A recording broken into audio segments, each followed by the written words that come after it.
The Denver Broncos have flipped the script, and this time they're coming out blazing hot. The energy around this team feels different, and as the season opener against the Tennessee Titans draws closer, the confidence is real. Bo Nix continues to draw strong praise from respected voices, fueling even more excitement about what he can bring to this offense. Meanwhile, over in Las Vegas, the Raiders' latest free agent move might not be the game changer they hoped for, and that's more good news for Denver. But let's not forget the weight of history here. For years, under Mike Shanahan, the Broncos were known as a team that started fast, setting the tone from week one. Yet lately, that edge has been missing. 3 straight season opening losses have left fans restless, and Sean Payton has been clear, digging out of an early hole is brutal in the NFL. And still, despite all the setbacks, despite a rookie quarterback who didn't even throw his first touchdown until week 4 last season, the Broncos found their way into the playoffs. That resilience, that fight, is what makes this year feel different. This team is ready to reclaim that opening week dominance and prove they're no longer the slow-starting Broncos of the past. Last year, the Broncos started 0-2, and making the playoffs from that position was nothing short of monumental. But this season feels different. This season, Denver is determined to flip that script and open with a statement win. Sports Illustrated recently highlighted the players who must shine early to ignite a fast start, and naturally, all eyes fall on quarterback Bo Nix, wearing number 10. Many have questioned whether we've already seen his ceiling, but Sean Payton has been firm. We haven't even come close. Skeptics brushed that off as coach speak, but then came the voices that truly matter. Legends like Drew Brees, who said flat out that Bo Nix will live up to the hype. And when Peyton Manning was asked about the dreaded sophomore slump, his answer was simple: he doesn't see it happening.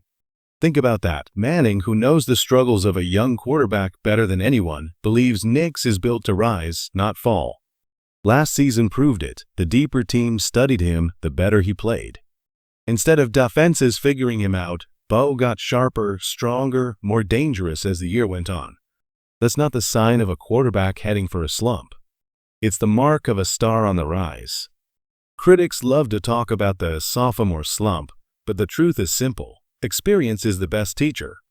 Bo Nix gained plenty of that in year 1, and every sign points to him getting better, not worse.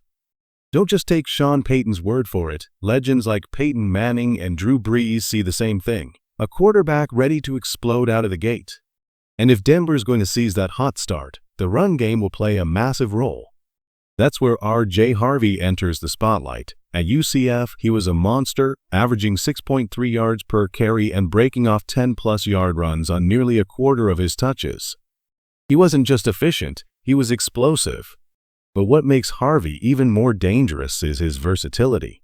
He's not only a threat between the tackles, he's also a weapon catching passes out of the backfield.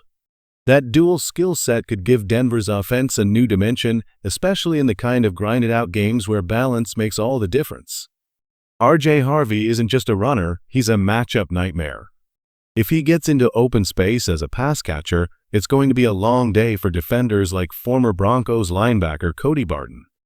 If Harvey finds his rhythm, he has the potential to break this game wide open. On the other side of the ball, all eyes turned to Nick Bonitto.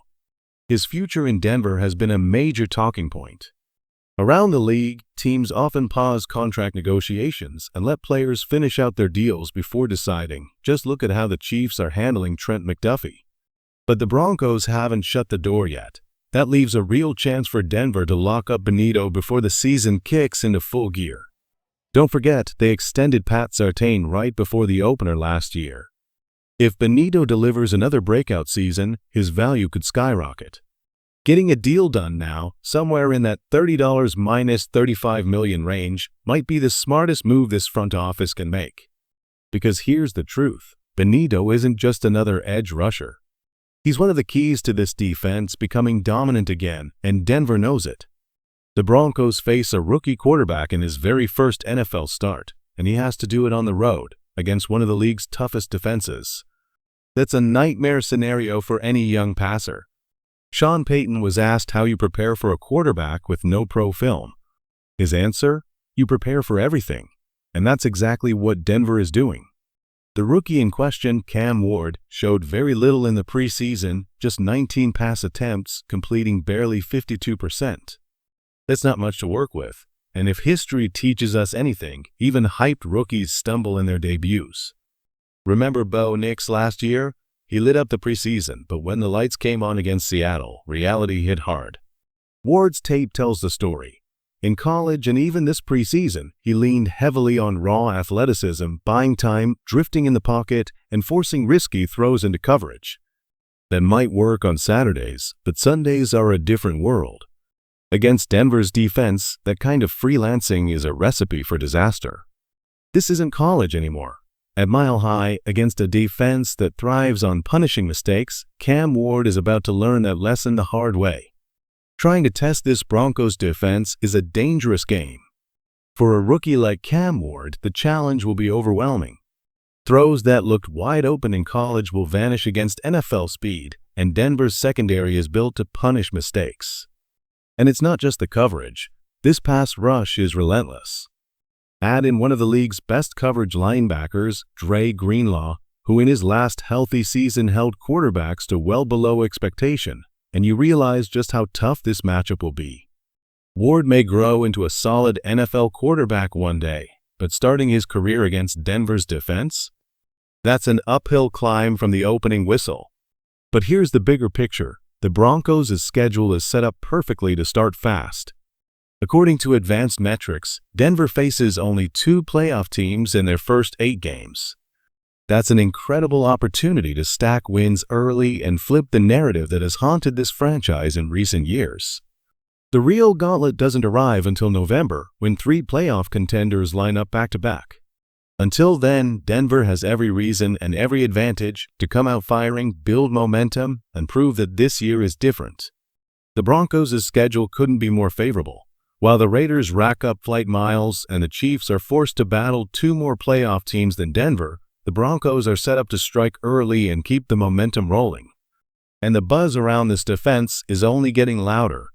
Former players are openly calling it a dream unit to be part of, proof of just how much respect Denver's defense commands across the league. For a rising star like Nick Bonitto, that matters. If he's weighing a new deal, there's no doubt the thought of locking in long-term with a defense this dominant is in the back of his mind. Then there's Sean Payton, the mastermind at the center of it all. He's been around the game long enough to know exactly how to attack an opponent's weaknesses. Forget the vanilla preseason looks, Payton saves his best work for when it matters most. His connection to respected coaches like Bill Callahan has sharpened his understanding of the trenches, and now he's about to put that knowledge into action. This is where Payton's brilliance truly shows. He doesn't just prepare his team, he dismantles the opposition. And against the Titans, his ability to exploit every crack and every weakness could be the difference between a tough opener and a statement victory. And just when things couldn't look better for Denver, the Raiders hand us even more good news. Remember when their star wide receiver Davante Adams asked for a trade right before the season? That shook the entire franchise. Their response was to sign Amari Cooper, the last free agent wideout on the market. Raider Nation celebrated until the clips started rolling. Instead of looking like a savior, Cooper is trending for all the wrong reasons, appearing out of shape, sluggish, and far from the player he once was. Compare that to the firepower and discipline Denver is building, and you can see the gap between these 2 rivals growing wider by the day. But this isn't just about 2025. The Broncos are positioned to dominate for years to come.